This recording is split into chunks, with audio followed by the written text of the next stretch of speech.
বর্জ্যমুক্ত একটি গ্রাম, যেখানে আবর্জনা নয়, স্বপ্নই এখন গড়ে দেয় ভবিষ্যৎ। গ্রামের পরিত্যক্ত প্লাস্টিক, কাগজ আর জৈব বর্জ্য সংগ্রহ করে তৈরি করছেন নানান ব্যবহারযোগ্য পণ্য। রংপুরের গঙ্গাচড়া উপজেলার বেদগাড়ী ইউনিয়নের সাপাড়ার জলিল সাহা ও আনোয়ার বেগম দম্পতি গোবর পানির মাধ্যমে বায়োগ্যাস প্ল্যান্ট তৈরি করে ব্যবহার করছেন রান্নার কাজে। একসময় ঘরেই সীমাবদ্ধ ছিলেন একই ইউনিয়নের প্রামাণিক পাড়ার তাসকিয়া খাতুন। এখন বর্জ্যকে সম্পদে রূপ দিয়ে হয়েছেন উদ্যোক্তা। পরিত্যক্ত কাগজ দিয়ে তৈরি করছেন কাগজের প্যাকেট। তাদের এই উদ্যোগকে আরো শক্তিশালী করতে আয়োজন করা হয়েছে উদ্যোক্তা ও পণ্য প্রদর্শনী মেলা। মেলায় উপস্থিত ছিলেন উন্নয়ন সংস্থার প্রতিনিধি, প্রকল্প অংশীদার এবং উপকারভোগী নারীরা, যেখানে অংশগ্রহণকারী নারী ও পুরুষরা বিভিন্ন ধরনের পোশাক ও ব্যাগ তৈরি, জিরো ওয়েস্ট ভিত্তিক ইকো ফ্রেন্ডলি পণ্য উৎপাদন, গ্রিন সিটি প্রজেক্টের জন্য জিও ব্যাগ তৈরি, পরিবেশ বান্ধব কলম এবং ট্রাইকো কম্পোস্ট সার উৎপাদনের দক্ষতা অর্জন করছেন। আমাদের বোরকা বানাচ্ছিলাম, একটু ছাট বাড়ছিল, সেটা দিয়ে আবার এরকম পুটলি ব্যাগ বাইরে যাওয়ার জন্য, বিয়ের বাড়ির অনুষ্ঠানে এরকম ব্যাগ চলে, তাই এরকম করে আমরা বানাইছি। এই যে এটা হচ্ছে চালের, যে বাসায় যে বস্তা, চালের বস্তা নিয়ে আসছি, হ্যাঁ, তো ওই বস্তা দিয়ে আর কি এটা হচ্ছে ওয়ালমেট বানাইছি।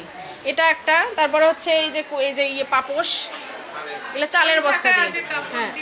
আবার হচ্ছে এটা হচ্ছে পরিত্যক্ত কাপড়, যে নকশি কাঁথা, সে নকশি কাঁথা বানাইছি। আমরা আগে যেমন বলতাম সিকা, তারপর হচ্ছে হ্যাঙ্গিং করার জন্য পাট ব্যবহার করা হয় বিভিন্নভাবে, সেগুলো দিয়েই আমরা এই প্রোডাক্টগুলো তৈরি করে থাকি। এগুলো হচ্ছে সুতা দিয়ে, সুতাগুলো হচ্ছে মার্কেটে কিনে পাওয়া যায়। বাচ্চারা নাস্তা পানি যেটা টানে সেইটাই, খোরমা, মিষ্টি, মানে সব মিলে এই মানে ব্যাগটা বানাচ্ছি। বর্জ্যকে সম্পদে রূপান্তর করে এই নতুন দৃষ্টান্ত স্থাপন করেছেন এই উদ্যোক্তারা।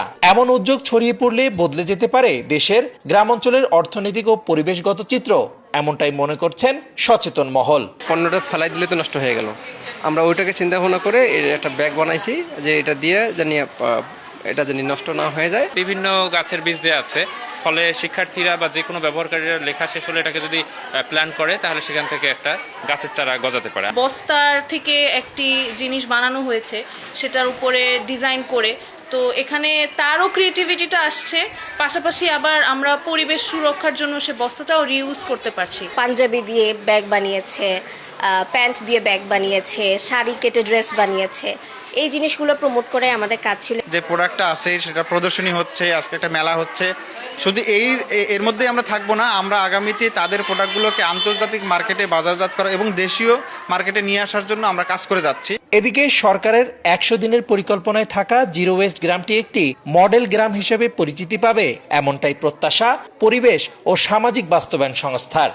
জিরো ওয়েস্ট ভিলেজ তৈরি করা এবং এইটাকে একটা বাংলাদেশের মডেল করা এই গ্রামটাকে, এবং সরকারের উদ্যোগ আছে এবং বর্তমান নতুন সরকারও কিন্তু সেই উদ্যোগটা নিতে চান এবং তারাও অলরেডি একটা পরিকল্পনা করেছেন, যে 100 দিনের একটি পরিকল্পনা, এবং এই 100 দিনের পরিকল্পনায় কিন্তু এই জিরো ওয়েস্ট ভিলেজ আছে।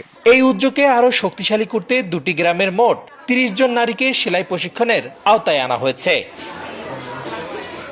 রেদওয়ান হিমেল, সময় সংবাদ, রংপুর।